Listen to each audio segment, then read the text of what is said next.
नमस्कार, मैं अंजलि मिश्रा और स्वागत है आपका हमारे चैनल में। आपको बता दें कि गुजरात चुनाव से ठीक पहले आम आदमी पार्टी को बड़ा झटका लगा है, क्योंकि आम आदमी पार्टी के प्रत्याशी ने पार्टी को ऐन वक्त पर छोड़कर बीजेपी के साथ हाथ मिला लिया है। जी हाँ, बिल्कुल सही सुना आपने, बीजेपी में जाने का ऐलान कर दिया गया। कौन है ये आम आदमी पार्टी के प्रत्याशी, किस तरीके से केजरीवाल की मुश्किलें गुजरात चुनाव से ठीक पहले बढ़ती जा रही है, आइए हम विस्तार से बात कर लेते हैं। बता दें आपको कि गुजरात विधानसभा चुनाव में बड़े बड़े दावे कर रही आम आदमी पार्टी की मतदान से पहले करारा झटका लग चुका है। कच्छ जिले की अमडासा विधानसभा सीट से आम आदमी पार्टी के प्रत्याशी वसंत वलजीभाई खेतानी ने पार्टी से इस्तीफा दे दिया है और बीजेपी में शामिल हो गए हैं। उन्होंने बीजेपी प्रत्याशी को अपना समर्थन देने की घोषणा कर दी है। खेतानी ने इसे लेकर पार्टी को जो इन्होंने इस्तीफा दिया है उसे देते हुए उन्हें जनता से बीजेपी उम्मीदवार प्रद्युम्न सिंह जडेजा को जिताने की भी अपील की है। देख सकते हैं आप किस तरीके से पहले आम आदमी पार्टी को ठंडा रिस्पांस गुजरात से मिल रहा था, फिर भी ये लगातार रैलियां कर रही थी इस उम्मीद में कि गुजरात में कुछ बदल जाएगा, लेकिन अब गुजरात में इनके प्रत्याशी भी अब अपने जो है सीट को छोड़कर भाग रहे हैं। उनके प्रत्याशी जो है वो भी अब ऐन वक्त पे बीजेपी का साथ थामते नजर आ रहे हैं। बता दें आपको कि गुजरात की 182 सदस्य विधानसभा के चुनाव के लिए मतदान 2 चरणों में होगा, 1 और 5 दिसंबर को होंगे। कच्छ में पहले चरण में मतदान होगा। कच्छ में 6 विधानसभा क्षेत्र है, जिनमें पाकिस्तान की सीमा से लगे अमडासा, भुज और रापर के अलावा मांडवी, अंजार और गांधीधाम शामिल है। बीजेपी ने 2017 में 4 सीटें जीती थी, जबकि कांग्रेस ने रापर और जो है अमडासा में जीत हासिल की थी, लेकिन अमडासा के विधायक ने 2020 में पार्टी छोड़ दी और बाद में बीजेपी से टिकट से चुनाव जीता था। आम आदमी पार्टी जो है वो कच्छ की सभी 6 सीटों पर प्रत्याशी उतारे थे, जिसमें अमडासा प्रत्याशी बीजेपी के पाले में अब चला गया है। बता दें, दिल्ली के मुख्यमंत्री और आम आदमी पार्टी के संयोजक अरविंद केजरीवाल ने जो है लिखित दावा किया था कि आम आदमी पार्टी आगामी विधानसभा चुनाव में गुजरात में सरकार बनाएगी। सूरत में एक संवाददाता सम्मेलन को संबोधित करते हुए केजरीवाल ने कहा था कि दिल्ली और पंजाब विधानसभा चुनाव के लिए की गई उनकी भविष्यवाणी सच साबित हुई और गुजरात में भी ऐसा ही होगा। गुजरात में इस बार बीजेपी, कांग्रेस और आम आदमी पार्टी के बीच त्रिकोणीय मुकाबला देखने के लिए मिलेगा। वर्ष 2017 के विधानसभा चुनाव में बीजेपी ने 99 यानी 99 सीट हासिल की थी, जबकि कांग्रेस ने 77 यानी 77 सीट मिली थी। बीजेपी ने अधिकतर शहरी क्षेत्रों में जीत दर्ज करवाई थी, जबकि कांग्रेस ने ग्रामीण क्षेत्रों में बेहतर प्रदर्शन किया था। आम आदमी पार्टी जिसे 2017 में चुनाव में 29 सीटों पर अपने उम्मीदवार खड़ा किए थे, लेकिन तब वो अपना खाता तक नहीं खोल पाई थी, यानी उनकी जमानत जब्त हो गई थी। जिनकी जमानत जब्त हुई थी, आज वो गुजरात में सरकार बनाने जैसे बड़े दावे करते नजर आ रहे हैं। बता दें, इस बार बीजेपी को सत्ता से बेदखल करने की उम्मीद में आम आदमी पार्टी सभी सीटों पर चुनाव लड़ने के लिए कमर कस रही है, लेकिन उनके प्रत्याशी इस तरीके से उनका पाला छोड़कर भाग रहे हैं, जो कि काफी ज्यादा आम आदमी पार्टी के लिए दुखद है। बात करें तो आम आदमी पार्टी के लिए ये एक बड़ा ही शौक है, बड़ा झटका है, जहां पे आम आदमी पार्टी पूरी तरीके से प्रयास तो कर रही है, लेकिन आम आदमी पार्टी के प्रयास विफल हो जा रहे हैं, क्योंकि पहले जो है गुजरात की जनता इन्हें ठंडा रिस्पांस दे रही थी, मोदी मोदी के नारे लगा रही थी, और अब तो इनके खुद के प्रत्याशी भी मोदी की पार्टी यानी बीजेपी में जा रहे हैं। तो साफ तौर पर आप देख सकते हैं कि ये किस तरीके से एक बड़ा झटका है, जहां पर चुनाव से ठीक पहले अब उस सीट से अब जद्दोजहद ये करनी पड़ेगी कि अब आम आदमी पार्टी को एक और कैंडिडेट देखना पड़ेगा जिससे उस सीट पर उसका बोलबाला है।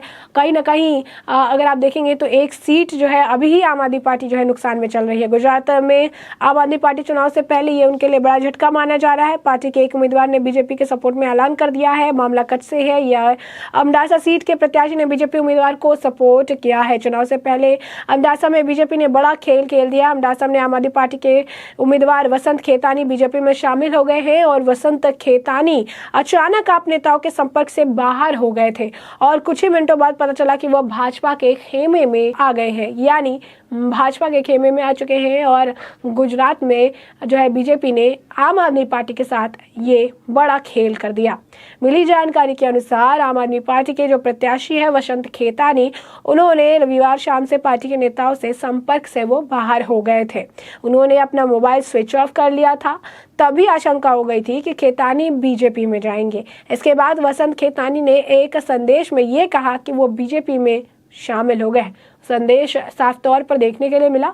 उन्होंने ये कहा कि मैंने आम आदमी पार्टी को छोड़ दी है, राष्ट्र हित के लिए, अपने हित के लिए, गुजरात के हित के लिए मैं बीजेपी को सपोर्ट कर रहा हूँ, मैं बीजेपी ज्वाइन कर रहा हूँ। और ये संदेश उन्होंने दिया था और इसे सोशल मीडिया पर उन्होंने साझा किया। जो सोशल मीडिया पर ये संदेश वायरल हुआ, इस मामले को लेकर अभी तक जो है आम आदमी पार्टी की तरफ से कोई आधिकारिक प्रतिक्रिया सामने नहीं आई है।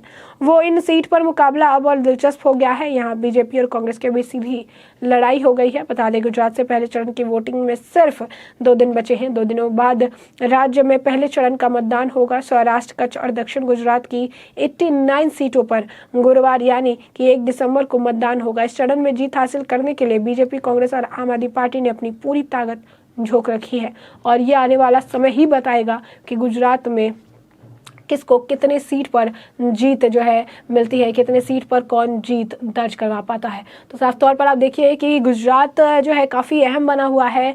कारण भी है, गुजरात से जुड़ाव मोदी जी का काफ़ी पुराना है। पॉलिटिक्स, राजनीति की शुरुआत गुजरात से हुई थी। शाह की जो है, अमित शाह जी की, उनकी भी जो गुजरात से शुरुआत है। और साफ तौर पर अगर आप देखेंगे तो गुजरात हमेशा से एक सेंटर ऑफ अट्रैक्शन रहा है जब भी चुनाव रहा है। कारण मोदी का गढ़ माना जाता है, मोदी जी प्रधानमंत्री है।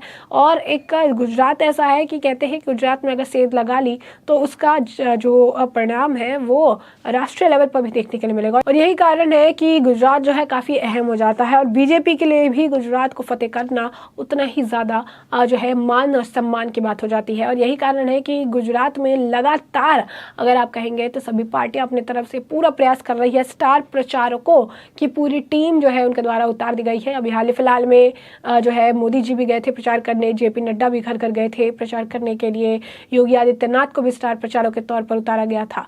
तो साफ तौर पर जितने भी फेमस उनके तरफ से लीडर्स हैं, जिनका फेस नून है, जिनकी फैन फॉलोइंग ज़्यादा है, जिन्हें लोग ज़्यादा पसंद करते हैं, उन सभी को मैदान में उतारा गया ताकि इसका इम्पैक्ट जो है वो देखने के लिए मिले, ताकि इसका इम्पैक्ट जो है आगे देखने के लिए मिले और इससे जो है पार्टी को फ़ायदा हो।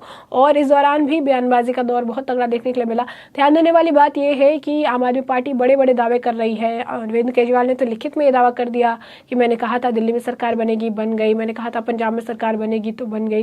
और अब मैं कह रहा हूँ कि गुजरात में भी हमारी सरकार बनेगी। तो ये दावा बहुत बड़ा दावा है, लेकिन एक तरफ बड़ा दावा है तो दूसरी तरफ इनके प्रत्याशी का इन्हीं को धोखा देना है। तो ये साफ तौर पर अगर आप देखेंगे तो कनेक्शन जो है वो बैठ नहीं पा रहा है। तो कहीं ना कहीं अरविंद केजरीवाल के लिए भी जो है ये शौक था, एक झटका है, क्योंकि उन्होंने भी नहीं सोचा होगा कि ठीक जो है मतदान से 2 दिन पहले इस तरीके से उनकी पार्टी से कोई प्रत्याशी उनको छोड़ बीजेपी के साथ, उनके विरोधी पार्टी के साथ जो है वो शामिल हो जाएगा, वो भी एक ऐसे क्रूशियल टाइम पे जब साथ जो है काफ़ी ज़्यादा इंपॉर्टेंट है। तो साफ तौर पर अगर आप देखेंगे तो गुजरात चुनाव में मतदान से पहले आम आदमी पार्टी के लिए ये बड़ा झटका है, जहाँ पर जिसके ऊपर उन्होंने भरोसा जताया था, उन्होंने ये कहा कि पार्टी छोड़ दी, राष्ट्रहित में वो बीजेपी को ज्वाइन कर रहा है। तो ऐसे में हमने आपको पूरा मामला बड़े विस्तार से बताया कि पूरा मामला क्या है। और अब इस पूरे मामले पर आपकी भी जो राय है हमें कमेंट सेक्शन में कमेंट करके ज़रूर साझा करें।